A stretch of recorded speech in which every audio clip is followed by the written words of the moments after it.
গেছেন, যান না দোকানে, খবর নেন না, ওটা দখল হবে না? হবে না? আরে বলছেন না কেন? দখল হবে না? পশ্চিম বাংলায় এমনও মসজিদ আছে, একটা লোক শুধু নামাজ পড়ে, যেই ইমাম সেই মুয়াজ্জিন, অধিকাংশ সময় জামাত হয় না। আল্লাহ রাব্বুল আলামিন আযাবের শাস্তি হিসাবে তিনি আমাদেরকে শাস্তি দিচ্ছেন।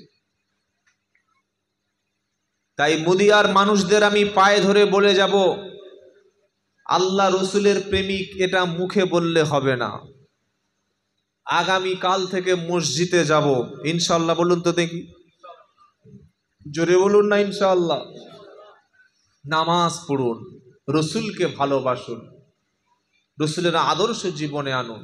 আর শুধু যদি বলেন ইয়া রাসূলুল্লাহ, ইয়া হাবিবাল্লাহ, অন্তর ফেটে যাচ্ছে মদিনায় যাব, অন্তর পুড়ে যাচ্ছে জিয়ারত করব, আর সকাল 9টার সময় ঘুম থেকে উঠব, কোমরে লুঙ্গি নাই, অমন লোক নবীর উম্মত না, বললে দলিল কি দাও? নবীর সবচাইতে বেশি ভালোবেসেছিল এই উম্মতের মধ্যে নাম হলো তার আবু তালিব, নবীর চাচা গো। আপনি ইয়া নবী সালামু আলাইকা বলছেন, ইয়া রাসূল সালামু আলাইকা বলছেন, লাব্বাইক ইয়া রাসূলুল্লাহ বলছেন, আসসালাতু আসসালামু আলাইকু বলছেন, নবীর জন্মদিবসে বাজারের মিষ্টি ফাঁকা করে দিচ্ছেন, জশ্নে জুলুস কি হচ্ছে না? ঈদে মিলাদুন নবী, জশ্নে জুলুস।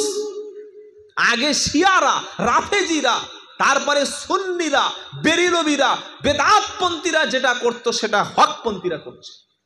আশ্চর্য হয়ে যায়, বিভিন্ন জায়গায় করছে। যারা হাক্কানি মানুষ, যারা হক পথের উপরে আছে, কোরআন সুন্নাহর উপরে আছে, তাদের মিছিল বার করছে রাস্তায়। শুধু তাই নয়, মদন মিত্র, এ বাবা চেনেন তো? উনি হাফেজকারী মাওলানা মুফতি, তাই না? হ্যাঁ, গতকাল টুপি মাথায় দিয়ে আমাদের প্রাক্তন একজন রাজনৈতিক নেতা মদন মিত্র দেখি টুপি মাথায় দিয়ে ঈদ ও মিলাদুন নবী করছে। নবীকে কোন জায়গায় নামিয়ে নিয়ে গেছে দেখেছেন একবার? দেখেছেন? এটা ভালোবাসা না। ভালোবাসার নমুনাটাই আলাদা হবে। এই যে জশ্নে জুলুস, রাস্তায় যে মিছিল করছে ইয়া রাসূলুল্লাহ বলে, বিশাল মিছিল। এবার আপনি আপনাকে প্রশ্ন করুন, রসুলের ভালোবাসার তরিকাটা শিখিয়েছেন কারা? বলতে পারবেন? সাহাবায়ে কেরাম। সাহাবায়ে কেরামরা তারা যে ভালো রসুলকে বেসেছিলেন, সারা পৃথিবীর সব মুসলমান এক জায়গায় হলে সেই ভালোবাসতে পারবে? জোরে বলেন। আল্লাহর নবী মসজিদে একদিন বললেন, আবু বকর সিদ্দিকের একটা আমল আছে, ওটা হলো আবু বকর সিদ্দিকের রাতের আমল। যে আমলটা এত বেশি আমল, সারা পৃথিবীর সব মুফতি সাহেব, সব হাজি সাহেব, পীর সাহেব, ফকির সাহেব, আলেম ওলামা, দরবেশ সাহেব যারা আছে, সকলে সারা জীবন যদি আমল করে, ইবাদত করে, আল্লাহর নবীর খলিফা আবু বকর সিদ্দিকের একটা রাতের আমলের সমান কখনো হবে না। একবার জোরে বলুন না সুবহানাল্লাহ। এটা শুনে ওমর ফারুক রাদিয়াল্লাহু তাআলা আনহু একটু কষ্ট পেলেন, যে কি আমল আছে তুই জানবো। কি ভাই শুনছেন আপনারা? কি এমন আমল আছে আবু বকর সিদ্দিকের যে একটা রাতে কত রাকাত নামাজ পড়তে পারে একটা লোক? না সারা রাত নামাজ পড়লো? কি ভাই, সারা রাত না কোরআন পড়লো, সারা রাত দাঁড়িয়ে দাঁড়িয়ে তাহাজ্জুদ পড়লো, তার বেশি তো আর হবে না। না 200 রাকাত নামাজ পড়লো, তাই এক রাতে 200 রাকাত নামাজ সম্ভব?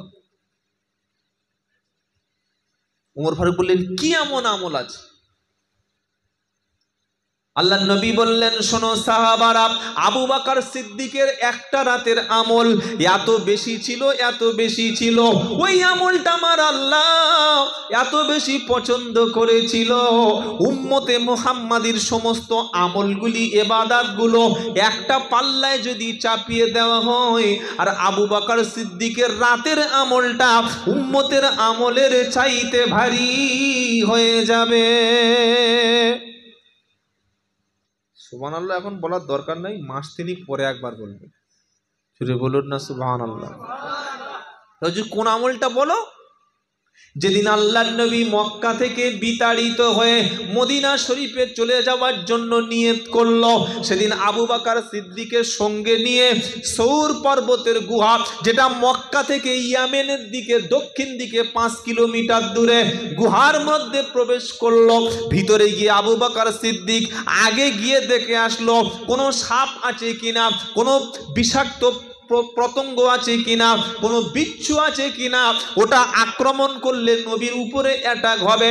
আবু বকর সিদ্দিক নবীকে বাইরে দাঁড় করিয়ে কে বললেন, আয় আমার হাবিব, আগে আমাকে যেতে দিন, ভিতরে দেখে আসি ভিতরে কি আছে।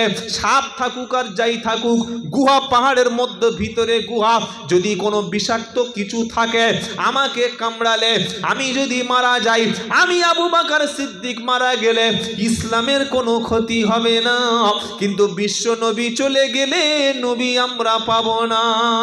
আবু বকর সিদ্দিক গুহার মধ্যে গেল, ভিতরে গিয়ে পরিষ্কার পরিচ্ছন্ন করেছে, বিশ্ব নবীকে যাওয়ার জন্য গ্রিন সিগন্যাল দিয়ে দিল। আল্লাহর নবী যখন ভিতরে চলে গেল, নবী অনেক কষ্ট করে আবু বকর সিদ্দিকের কোলের উপরে মাথা রেখে নবী সেদিন ঘুমিয়ে পড়ল। হঠাৎ আবু বকর সিদ্দিকের কান্না শুরু হলো। নবী কান্নার চোখের পানি নবীর চেহারায় পড়ে। নবী তখন জেগে উঠে বলল, আবু বকর, তোমার কি বিবির কথা, বাচ্চার কথা, তোমার যে ছোট্ট কন্যা আয়েশা, তোমার যে মেয়ে হাফসাকে রেখে এসেছো, তোমার যে মেয়েকে রেখে এসেছো আসমা, তাদের জন্য তোমার মনে কি কোনো কষ্ট হচ্ছে নাকি অন্ধকারে আমার সঙ্গে থাকতে তোমার ভয় লাগছে? কিসের জন্য চোখের পানি ফেলছো বলো? আবু বকর বললেন, আল্লাহ রসুল, যেদিন আপনার হাতে হাত দিয়েছি, যেদিন ঈমানের কলেমা পড়েছি, সেদিন আমার কাছে সবচাইতে আগে আল্লাহ, তারপরে রসুল, এই দুজনের মতো মোহাব্বত আমার অন্তরে কাউকে জায়গা দিইনি। আমাদের অন্তরে কে? জোরে বলেন। জুমার দিনে 1 রাকাত নামাজ ছেড়ে গেলে মনের মধ্যে কোনো ভয় লাগে না, কিন্তু বিবি ডাকলে একবার, দ্বিতীয়বার ডাকার আগে, এই তো চলে এসেছি, বলো কি বলছো বলো।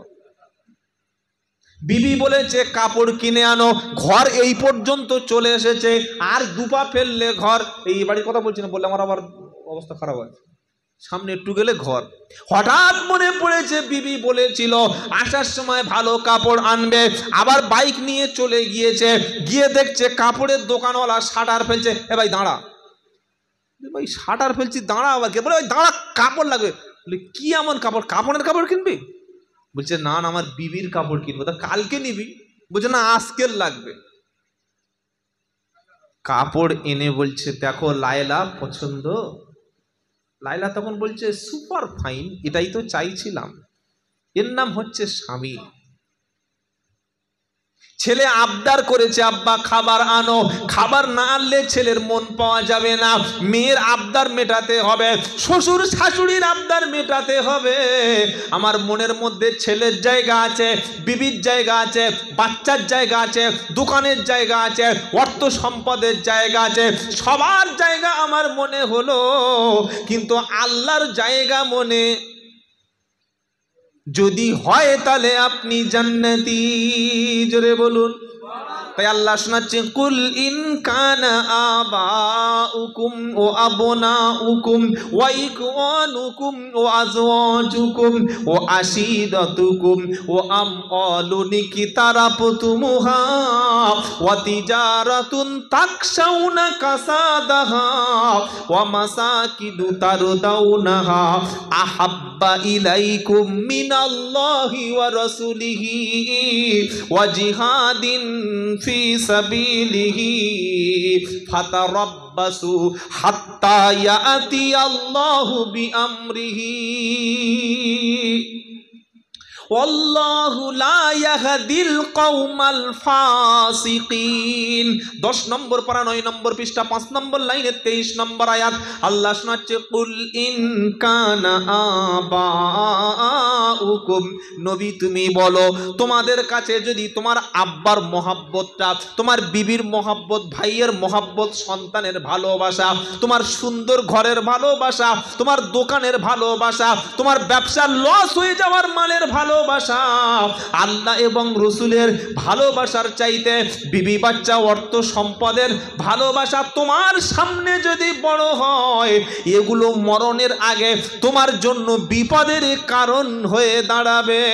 বিবির জায়গা তোমার মনে হলো, নবীর জায়গা তোমার মনে হলো না, বাচ্চার জায়গায় অন্তরে হলো, মসজিদ মনে হলো না। হিসাব করে দেখবেন যে লাস্ট কবে মসজিদে গিয়েছিলাম, হিসাব করে দেখবেন লাস্ট কবে জুমার দিনে প্রথম কাতারে নামাজ পড়েছিলাম। একটু ভাববেন, হিসাব করে রাতে শুয়ে দেখবেন যে আল্লাহর পক্ষ থেকে শ্রেষ্ঠ কোরআন শরীফ কবে হাতে নিয়ে পড়েছিলাম আর চুমো খেয়েছিলাম। সারাদিন মোবাইল, কি গো আছে না নাই? ঘুম থেকে উঠে আগে মোবাইল, বাথরুমে যাচ্ছে সেখানে মোবাইল, হ্যাঁ বাথরুমে সেখানে মোবাইল। যতবার মোবাইলের উপরে হাত বুলিয়েছি ততবার আল্লাহর কোরআন ধরতে পারলাম না। মনে রাখবেন, কোরআন হাসরের ময়দানে আপনার পক্ষে অথবা বিপক্ষে সাক্ষী দেবে। যার বেশি সম্পর্ক কোরআনের সাথে, কোরআনের সুপারিশে সেই ব্যক্তি আল্লাহর জান্নাতে চলে যাবে। বলুন সুবহানাল্লাহ। কোরআন সেদিন বলবে, ওগো আল্লাহ, এই ব্যক্তির আযাব দিও না। ফজরে মসজিদে এসে কোরআন পড়েছিল, আসরে মসজিদে এসে কোরআন পড়েছিল, মাগরিবে কোরআন শুনেছিল, এশায় ইমামের পিছনে কোরআন শুনেছিল, রাত্রে ঘুমাতে যাওয়ার আগে দুনিয়ার ব্যবসা বাণিজ্যর হিসাব করার পরে রাত্রে ঘুমাতে যাওয়ার আগে কোরআনের সূরা মুলক, সূরা ওয়াকিয়া, সূরা রহমান, সূরা ফাতিহা পড়তে পড়তে শুনতে শুনতে ঘুমিয়েছিল, সূরা মুলক তেলাওয়াত করতে করতে ঘুমিয়েছিল। আর যখন ঘুম ভেঙে গেছে 4:30 সময়, মসজিদে নামাজ পড়তে যাওয়ার আগে মসজিদে সুন্নাত নামাজ 2 রাকাত পড়ে 7 মিনিট সময় হাতে বাকি ছিল, ওই সময়টুকু আল্লাহর কোরআন নিয়ে পড়তে পারতো না হতভাগা, কিন্তু কোরআনের আরবি অক্ষরগুলো দেখার চেষ্টা করত। যার সঙ্গে সম্পর্ক কোরআনের ছিল, কোরআন হলো আল্লাহর কালাম, ওর আগুন শরীরে লাগবে না। জোরে বলুন সুবহানাল্লাহ। আমি তো কোরআন জানি না, খালি বলছি কে একজন অমুসলিম কোরআন পুড়িয়ে দিয়েছে বা কোরআন হাত থেকে ফেলে দিয়েছে, কোরআনের নামে গালাগালি দিয়েছে, ব্যাস খড়িবাড়ি রোড অবরোধ, সব অবরোধ। বিড়ি খাচ্ছে খাচ্ছে খাচ্ছে, খেতে খেতে ফেলে দিয়ে বলছে, আল কোরআনের আলো ঘরে ঘরে জালো। ফেরেশতারা বলছে বিড়ির গন্ধটা আগে কাটা, পরে কোরআনের আলো জ্বালাবে। কাঁচা মেরে নিয়েছে, আমাদের কোরআন হিন্দুরা পড়াবে, আমাদের কোরআন ওরা পড়াবে, দেখে নেব। কাঁচা মেরে রাস্তা অবরোধ করেছে, অ্যাম্বুলেন্স আটকে দিয়েছে, রুগীর গাড়ি আটকে দিয়েছে, ডাক্তারখানা যাবে আটকে দিয়েছে, ফায়ার ব্রিগেডের গাড়ি আটকে দিয়েছে, পুলিশ গাড়িতে পাথর মারছে আর বলছে আল কোরআনের আলো ঘরে ঘরে জালো। এভাবে কোরআন বাঁচবে তো? এভাবে কোরআন বাঁচবে বলে মনে হচ্ছে? কোরআন বাঁচানোর জন্য আমি আব্দুল্লাহ জুবায়ের বলছি, আপনার মনের মধ্যে এই এরাদা, এই ইচ্ছা, এই ইন্টেনশন, এই নিয়তটা করতে হবে যে মরণ পর্যন্ত সময় হাতে আছে, যে কোনোভাবেই আমি কোরআন শিখব। এই নিয়ত করবেন ইনশাআল্লাহ। বলুন ইনশাআল্লাহ, বলুন। বলে হুজুর কোরআন এই বুড়ো বয়সে হবে নাকি? আল্লাহ বলছে হবে। ওয়ালাকাদ ইয়াসসারনাল কুরআন। সুবহানাল্লাহ বলতে মন চায় না? আপনি বলছেন আমার হবে না, আমি কোরআন শিখতে পারবো না। আল্লাহ বলছে এই সহজ, সবচাইতে সহজ হচ্ছে কোরআন। কি বলছেন? ওয়ালাকাদ ইয়াসসারনাল কুরআন। আমি আল্লাহ অবশ্যই কোরআন তোমাদের জন্য সহজ করে দিয়েছি। সুবহানাল্লাহ। ওয়ালাকাদ ইয়াসসারনাল কুরআন লিযিকর। আহা, এটা বোঝার জন্য, পড়ার জন্য, উপদেশের কিতাব হিসাবে কোরআন সহজ। ফাহাল মিন মুদ্দাকির। আল্লাহ বলছে কেউ কি আছো? কেউ কি আছো ও বান্দা আছো তুমি, আমার কোরআন থেকে তুমি উপদেশ নেবে, শিক্ষা দান করবে। সুবহানাল্লাহ বলবেন না? আফালা ইয়াতাদাব্বারুনাল কুরআন আম আলা আকফালুহা। আল্লাহ বলছেন ওদের বিবেক বুদ্ধি সব চলে গেছে, তারা কি এমন হয়ে গেছে, তাদের মানে দিলের মধ্যে এমন ভাবে কি তালা মেরে দেওয়া হয়েছে যে তারা কোরআন বুঝবে না, কোরআন শুনবে না, কোরআন ধরবে না। আমাদের কপাল পুড়েছে, আমরা কোরআন ছেড়ে দিয়েছি। মুসলমানের ছেলে ইংলিশ মিডিয়ামে পড়ুক না, ভালো ইংলিশ মিডিয়াম স্কুলে পড়া খারাপ না, কিন্তু আমার ছেলে কোরআন জানবে না হয় কোনো দিন? আমার ছেলে নামাজ পড়তে পারবে না হয়? আমার ছেলে মদখোর তৈরি হবে, আমি বাপ চেয়ে চেয়ে দেখবো, খালি বলবো হুজুর মদের বিরুদ্ধে বক্তব্য করে যাও। ওই সরকার মদের লাইসেন্স দিচ্ছে, আমি বললে হবে? মদ যে হারাম, এটা যে নিষিদ্ধ, এটা খেলে জাহান্নামের আগুনে পুড়তে হবে, এই জ্ঞানটা তো ছোট বয়সে তার দিতে হবে। বাবাজিরা, আল্লাহ ভাইরা, কিছু কষ্ট পাবেন না, সকলে নিয়ত করুন মরণ পর্যন্ত আমি কোরআন শিখে মৃত্যুবরণ করব ইনশাআল্লাহ। বলুন না নিয়ত, বলুন ইনশাআল্লাহ। যদি নিয়ত অন্তরে থাকে, যদি পড়তেও না পারেন, পুরো কোরআন শেখাও যদি না হয়, খালি আলিফ বা তা থা, আলিফ লাম মিম হা মিম বিসমিল্লাহ এতটুকু শিখতে শিখতে মালাকুল মউত চলে এসেছে, কবরে গেছে, ফেরেশতারা বলছে ও আল্লাহ ধরি, আল্লাহ ধরি। কার ধরবি রে? বললে আল্লাহ সেই বুড়ো এসছে। বলে কার? বলছে হাসেম চাচা। বলে হাসেম চাচা তোল। উঠে বসেছে। চাচা মান রব্বুকা বলো। সঙ্গে সঙ্গে কোরআন সামনে, দাঁড়া, কার মান রব্বুকা বলাচ্ছিস? কার মান দিনুকা বলাচ্ছিস? ও যে কোরআনের ছাত্র, আর কোরআনের ছাত্র মানে ইসলামের ছাত্র। একজন আলেমের যে মর্যাদা, কোরআন শিখছে যারা, শেখার নিয়ত করছে যারা, কোরআন ধরছে যারা, কোরআন ধরবে যারা, বৃদ্ধ বয়সে ওযু করে চুরি করে মসজিদের কোণে ইমাম সাহেবকে ডেকে নিয়ে কোরআন পড়ার নিয়ত করে মসজিদে বসেছে যারা, ও আলেমের মতোই মর্যাদা রাখে, আলেমের মতোই সম্মান রাখে। ওর কবরে জিজ্ঞাসা করবি না, কারণ ও এখন শিখছে। জোরে হবে না সুবহানাল্লাহ? ছাত্রদেরকেও জিজ্ঞাসা করে, ও তো ছাত্র। আল্লাহ বলবে ওকে ছেড়ে দে, ওর সঙ্গে আমি আল্লাহ বাকিটা বুঝে নেব জান্নাতে। জোরে বলুন সুবহানাল্লাহ। বাবাজিরা, আল্লাহ ভাইরা, বাচ্চাকে কি শিক্ষা দিচ্ছি?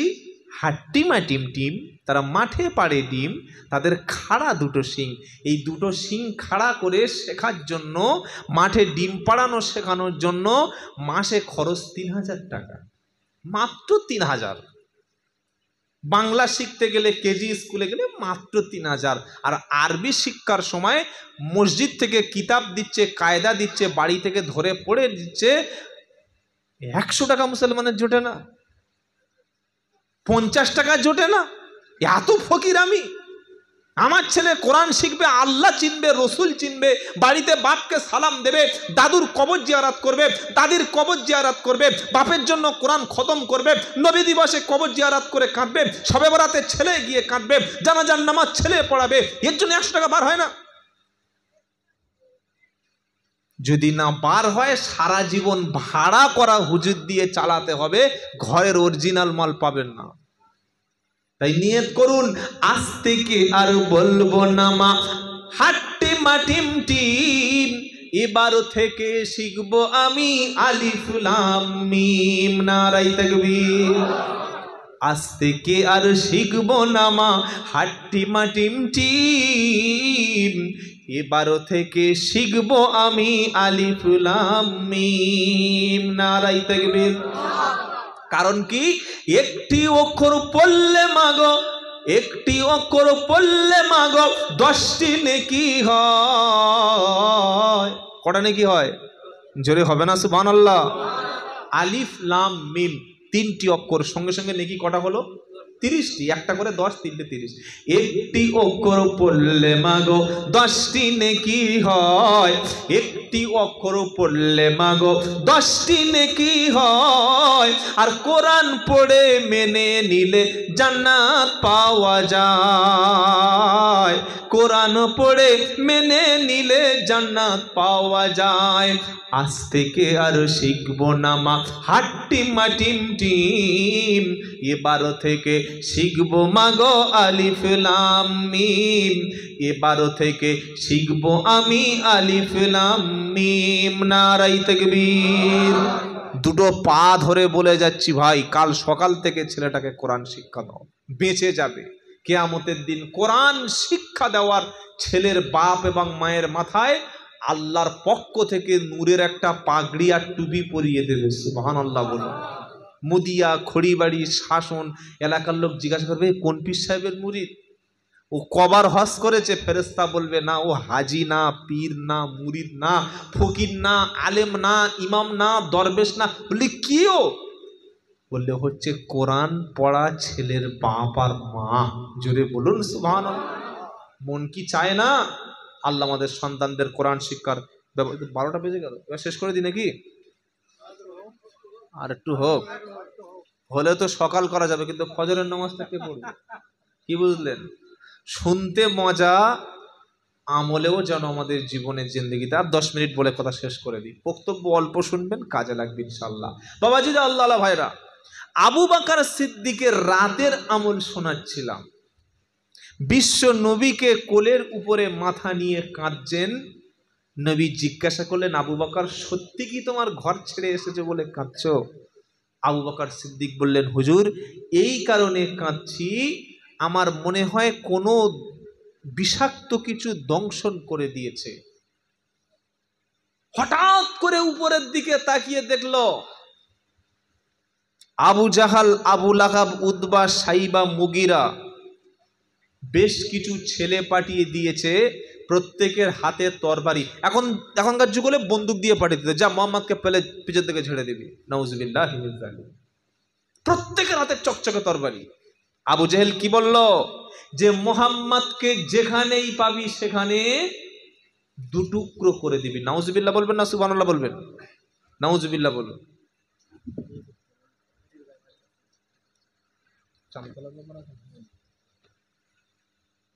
আবু বকর সিদ্দিক উপরের দিকে তাকিয়েছে, গুহার উপরে আলো, তাকিয়ে দেখলো 3-4টে তরবারি চকচক করছে। পেলেই কাটবে, পেলেই হত্যা করবে, পেলেই মেরে দেবে। চিন্তা করলেন যে এখন কি করি? ওরা তো সংখ্যায় বহুত, আমরা মাত্র 2 জনা। সংখ্যা দিয়ে কখনো কোনো জাতি টিকতে পারে না, এটা মাথায় রেখে দেবেন। আর মুসলমানরা মাঝে মাঝে কি বলি, আমরা 200 কোটি। না রে ভাই, আসামে দেখে এসেছি আমি, আসামে প্রায় 40% মুসলিম, 40% মুসলিম আছে আসামে। কিন্তু সেখানে পীর সাহেব, আলেম, বক্তা, হুজুর, এই দলাদলি, কামড়া কামড়ি, একে অপরের বিরুদ্ধে কাফের ফতোয়া দেয়া, একে অপরকে না দেখতে পাওয়া, এ ওকে জাহান্নামী, এ ওকে কাফের বানিয়ে দেওয়ার কারণে তাদের ঘাড়ে এসে বিজেপির ভূত চেপে বসেছে। কি ফল দাঁড়ালো? এনআরসি হলো, 19 লাখ বাঙালির নাম বাদ পড়ল। এবং গোয়ালপাড়া আমি প্রোগ্রাম করেছি আসামে, ডিটেনশন ক্যাম্পে সেখানে আটকে রাখা হলো। আমাদের বাংলায় সেদিন আসছে, যদি কোনো ভুল সিদ্ধান্ত করেন, যদি ঐক্য নষ্ট করে ফেলেন, একটা পাড়ায় 6টা দল। আপনাদের কথা বলছি, আমাদের বারাইপুরের কথা বলছি। বাপ এক দল করে, দাদু এক দল করে, ছেলে এক দল করে, চাচতো ভাই আর এক দল করে। কি অবস্থা বুঝতে পারছেন মুসলমানের? তো সংখ্যা দিয়ে কোনো জাতি কোনোদিন টিকে থাকতে পারে না। পৃথিবীতে ইহুদিদের সংখ্যা 1 কোটি তাও না। যে অবৈধ ইসরায়েল সন্ত্রাসীরা গোটা পৃথিবী শাসন করছে, আজকের ইহুদি গোটা পৃথিবী শাসন করছে। ইহুদি 1 কোটি তাও না। তাদের কাছে টেকনোলজি, তাদের কাছে মিডিয়া, তাদের কাছে সব কিছু আছে, কি নাই তাদের কাছে? কিন্তু মুসলমানদের কাছে আজকের কিছু নাই। যদি থাকতো, ফিলিস্তিন গাজার মধ্যে এখনো 5 লক্ষ মানুষ 1 থেকে 1.5 মাস খাবার নাই, পানি নাই। আরে কারবালায় মাত্র 10 দিনে কারবালা সৃষ্টি করেছিল, আর ফিলিস্তিনে কারবালার চাইতে কঠিন পরিস্থিতি আজ 1.5 বছর হয়ে আছে। কই 200 কোটি মুসলমান ছেড়ে দিলাম, 57টা মুসলিম রাষ্ট্র ছেড়ে দিলাম, 10টা মুসলমান রাষ্ট্র ছেড়ে দিলাম, ফিলিস্তিনের পাশে মিশরের একটা বর্ডার খুলে 2টো ট্রাক 2টো লরি খাবার ঢোকাতে পারছে না। কার ভয়ে? ইসরায়েলের ভয়ে। আপনি কি মুসলমানের কথা বলবেন? সৌদি আরব কিছু সাহায্য করছে না, পাশে আছে বাহরাইন, কুয়েত, কাতার, সাহায্য করছে না, জর্ডান সাহায্য করছে না। আপনি কি করবেন বলুন? আমাদের শত্রু তো আমরা মুসলমানরা, অন্য কেউ নয়। তাই ভাই, কোনোদিন যেন নিজেদের মধ্যে ঐক্য নষ্ট না হয়। আমি ফুরফুরা সিলসিলার মুরিদ, তাবলিগকে কাফের বলে দিলাম। আমি তাবলিগ জামাত থেকে 3 দিন ঘুরে এসে ফুরফুরাদের বেদাতি বলে জাহান্নামে পাঠিয়ে দিলাম। এই হিসাবটা ঠিক হলো তো? আরে বলছেন না কেন?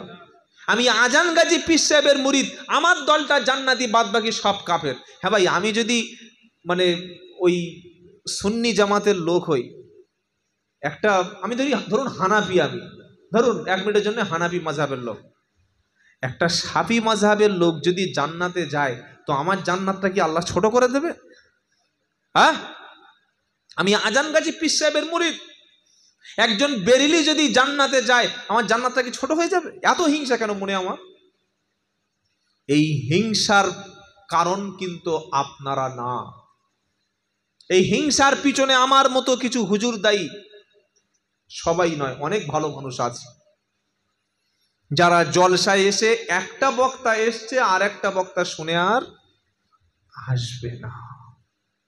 গত বছর 5টা জলসা, 5 দিন, 2024-25-এর কথা বলছি, জলসার ডেট লিখিয়েছে, খুশি করে কিছু অ্যাডভান্স ও হাদিয়া পাঠিয়ে দিয়েছে। জলসার দিন ফোন করে বলছে, হুজুর একটু অসুবিধা আছে। কি ভাই? অমুক হুজুর, অমুক বক্তা সাহেব, পীর সাহেব বলেছে আমাদের একটু একসঙ্গে জলসা করবে না। ঠিক আছে ভাই, অসুবিধা নাই। এত হিংসা কোনো ডাক্তারের মনে নাই। 5টা চোর এক জায়গায় বসিয়ে দিলে ঠান্ডা মাথায় চুরি করে বার হয়ে যায়, 5টা ডাকাত এক জায়গায় বসিয়ে দিলে ডাকাতি করে বার হয়ে যায়, 5টা চিটিংবাজ এক জায়গায় বসিয়ে দিলে চিটিংবাজ করার প্ল্যান তৈরি করে, 5টা মাতালকে এক জায়গায় বসিয়ে দিলে একটা 1.5 লিটার 2 লিটারের বিয়ার ভাগ করে খায়। কই 5টা পীর সাহেব আর 5টা হুজুর এক জায়গায় বসে,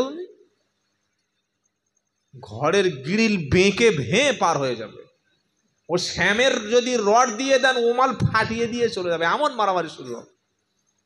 কেন? আমি জান্নাতি, আমার দল জান্নাতি, আর কেউ জান্নাতি না, এটা যেন আমাদের মধ্যে না থাকে। কথা মনে থাকবে ইনশাআল্লাহ। হানাফি, শাফি, হাম্বলি, মালিক, তাবলিগ, ফুরফুরা, কাদিয়া, চিস্তিয়া, দেওবন্দি, বেরেলি, আজানগাছি, সুফি যা আছে, তার দল, তার মত, তার তরিকা আলাদা, কিন্তু সে আমার কলেমার ভাই। এটা মনের কাছে জায়গা দেয়া গেছে? এই হ্যাঁ না বলেন না? সবচাইতে হিংসা শেখায় 2 শ্রেণীর মানুষ। কিছু মনে করবেন না, অপ্রিয় সত্যটা বলছি।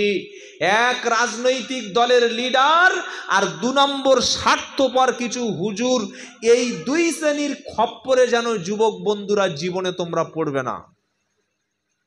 রাজনৈতিক দল করো, কিন্তু তাদের কথা শুনে যদি মাথা গরম করেছো, তোমার নিজের মায়ের পেটের ভাইয়ের বিরুদ্ধে সে কেস করতে বলবে।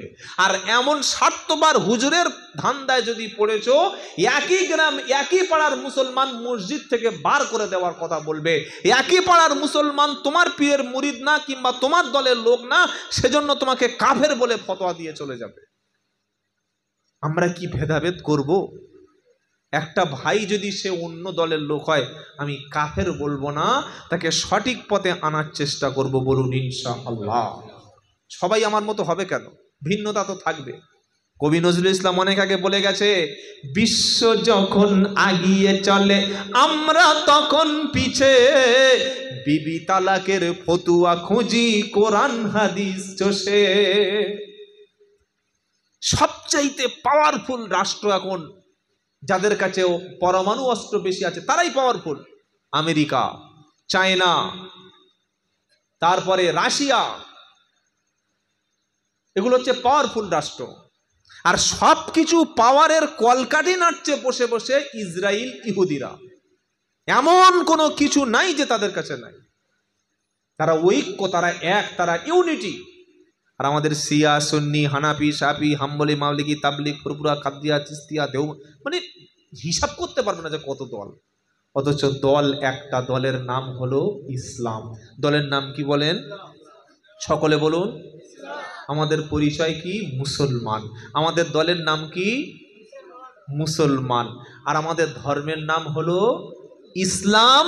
আমাদের পরিচয় হলো, নজরুল ইসলাম কি বলছে কবি, জেলখাটা কবি, বিদ্রোহী কবি, বিশ্ব যখন আগিয়ে চলে আমরা তখন পিছে, বিবি তালাকের ফতুয়া খুঁজি কোরআন হাদিস চষে, হানাফি, শাফি, হাম্বলি, মালিকি মেটেনি তখন গোল।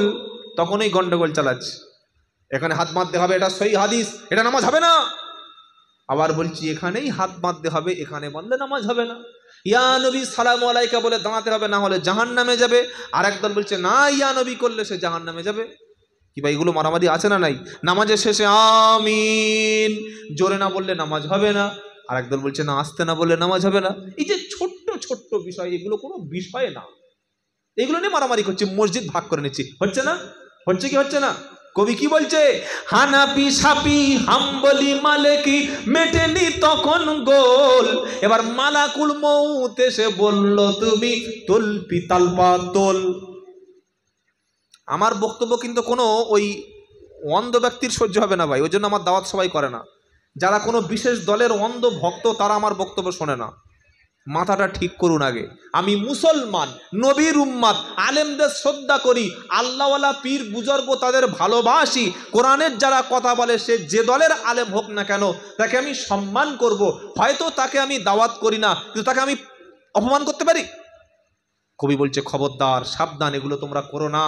তোমরা সকলে এক উম্মাত। তোমরা সকলে কি? ওয়া ইন্না হাদিহি উম্মাতুকুম উম্মাতাও ওয়াহিদা ওয়া আনা রাব্বুকুম ফাত্তাকুন। আল্লাহ বলছে তোমরা উম্মত তো একটাই উম্মত, একই উম্মত। তোমাদের পরিচয় মুসলমান। তোমাদের আল্লাহ এক, নবী এক, কোরআন এক, কিতাব এক, হাদিস এক, কাবা এক। সুবহানাল্লাহ বলবেন না? যদি বলুন না সুবহানাল্লাহ। পৃথিবীর 200 কোটি মুসলমান যদি একটা জায়গায় দাঁড়িয়ে নামাজ পড়ো সবারও কাবা হবে একদিকে। জোরে বলুন। তোমাদের আল্লাহ এক, রসুল এক, কিতাবে এক। তারপরেও কেন তোমরা বিভেদ করছো ছোট্ট ছোট্ট বিষয়ে? তাই আমরা ছোট্ট ছোট্ট বিষয় নিয়ে মারামারি করব না। নামাজটা 5 ওয়াক্ত পড়বেন, হালাল খাদ্য খাবেন, সত্য কথা বলবেন, নিজের আব্বা আম্মাকে সবচাইতে বেশি সম্মান করবেন, নিজের বিবিকে পর্দা করবেন, মসজিদে রীতিমতো যাওয়া আসা করবেন, আলেম ওলামা পীর মাশায়েখদের শ্রদ্ধা করবেন, ছোট আলেম বড় আলেম ভেদাভেদ করবেন না। কোরআন হাদিস থেকে যে কথা বলবে আমরা তার কথাগুলো শুনবো।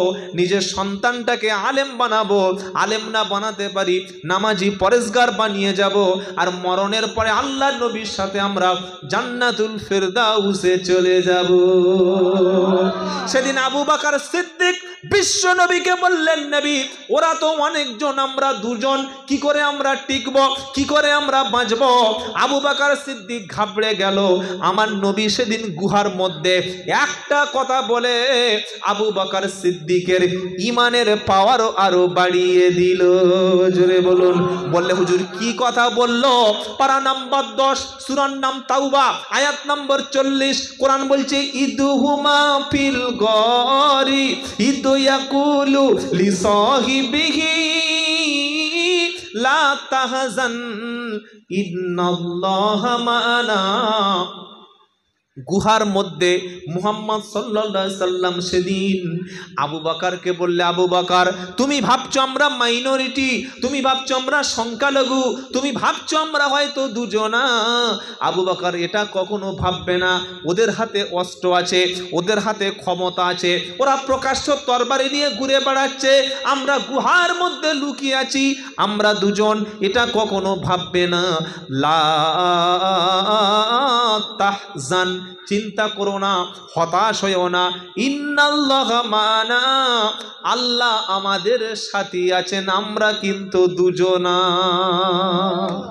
আমরা তিনজন। জোরে বলুন না সুবহানাল্লাহ। একটা কথায় আবু বকর সিদ্দিক তিনি ঠান্ডা হয়ে গেলেন আর বললেন, আল্লাহ রসুল, আল্লাহ আমাদের জন্য যথেষ্ট। জোরে বলুন না সুবহানাল্লাহ। তাই ভাই আমরা আল্লাহর হয়ে যাই, রসুলের প্রেমিক হয়ে যাই, রসুলের সুন্নাত জীবনে ধারণ করি। ওই রাতের আমল রসুলকে পাহারা দেওয়ার জন্যে ওই আমলটা আল্লাহর নবীর, আল্লাহর এত বেশি পছন্দ হয়ে গেল, সারা জীবন আমল করে উম্মত কখনো আবু বকর সিদ্দিকের সমকক্ষ হতে